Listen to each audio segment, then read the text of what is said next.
Good morning, y'all. Happy Tuesday. Welcome on into today's FreightWaves Now Community Spotlight.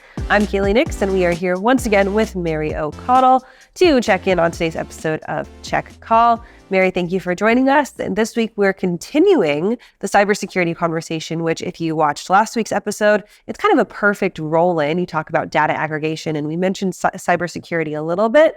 But today, you guys are taking a deep dive with the National Motor Freight Traffic Association, and I'm excited about this episode.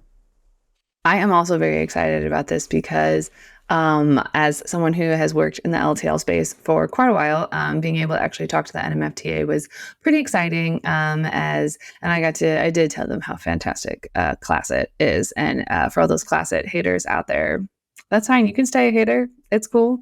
But no, it was a really great conversation. They actually just recently released a report about some of the trends of cybersecurity in our logistics and supply chain space. So it was really cool to dive into that.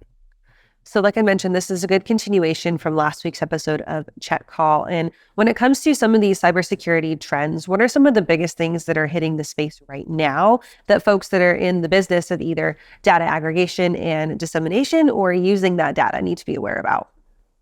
So it's kind of been the same of what we've seen over the past few, years or so. We're seeing a lot of ransomware, a lot of, phishing. The one thing is that the criminals are getting a little smarter, as some of us have seen. We've gotten, I know here we have gotten texts from what we like to call fake Craig, and there's phone calls like Joe Orr, who we were interviewing. He actually said that one of the people that he had worked with got a call from someone pretending to be Joe, saying like, "I need you to go get these gift cards," while the guy was sitting next to Joe. So it's one of those where like the criminals are getting smarter, and it used to be easy to spot some of the phishing emails because of spelling errors or grammar mistakes. But this is the downside of AI, is unfortunately through AI, it is getting harder to spot the fakes.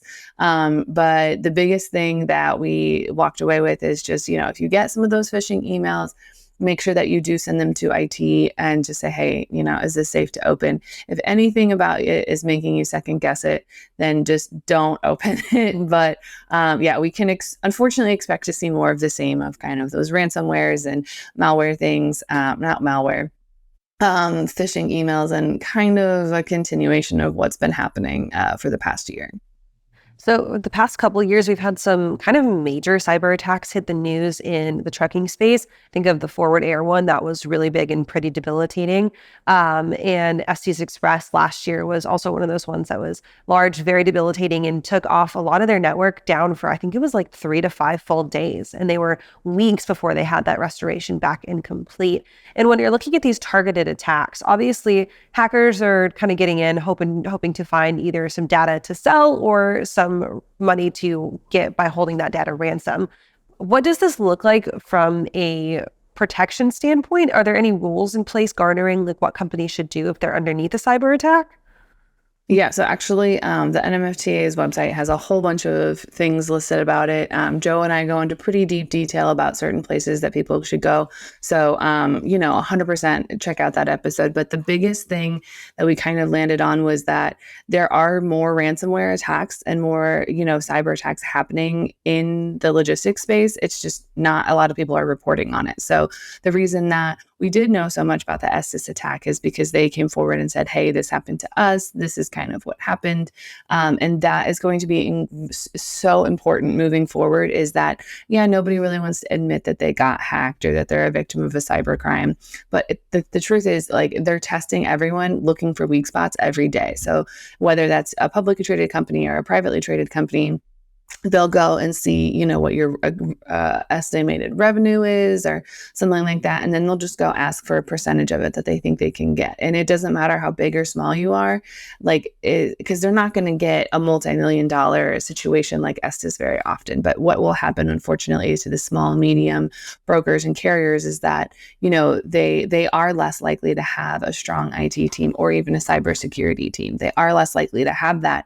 And so, it might only be a couple thousand or maybe like a couple tens of thousands of dollars, but that's enough to kind of keep you going. And if I can get $10,000 a day, then that's quickly like at the end of the week, I'm left with a lot of money. So unfortunately, those small to medium sized carriers and brokers are a little bit bigger of a target just because they don't have the cybersecurity team and the infrastructure that some of those larger companies do, which is just the sheer nature of doing business. Because if I'm if it were me, if I was a small to medium sized broker, I wouldn't necessarily have the funds or the ability to build out a 5-person IT cybersecurity team. So it's one of those where it's really just so important that everyone know, even if it does happen, talk to people about it, because everyone's having the same problems, everyone's facing the same struggles.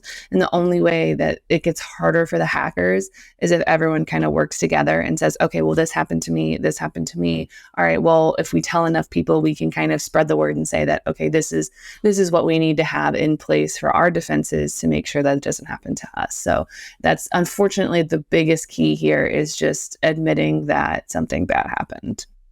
So about 3 years ago, we saw a major cyber attack on the Colonial Pipeline here across the eastern half of the United States. And that wasn't necessarily targeted at transportation, but it had a major ripple effect on the transportation space because it shut down oil transfer and then shut down diesel. And then we saw diesel prices rise. And it was kind of this big domino effect.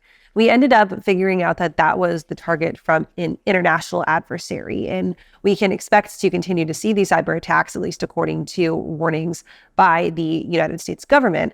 When we're looking at the risk of internal risks, internal threats versus international adversaries and international threats, is there any space where the transportation folks need to prepare more internal versus international, or is it all just across the board prepared the same way? I would say just to prepare across the board statewide, unfortunately, because it's the hard part is that because all of this crime, it's not like someone's like walking up to your door and saying like, hey, can I have money, please? Otherwise, I'm going to hold your building hostage. Like, unfortunately, that's not the case.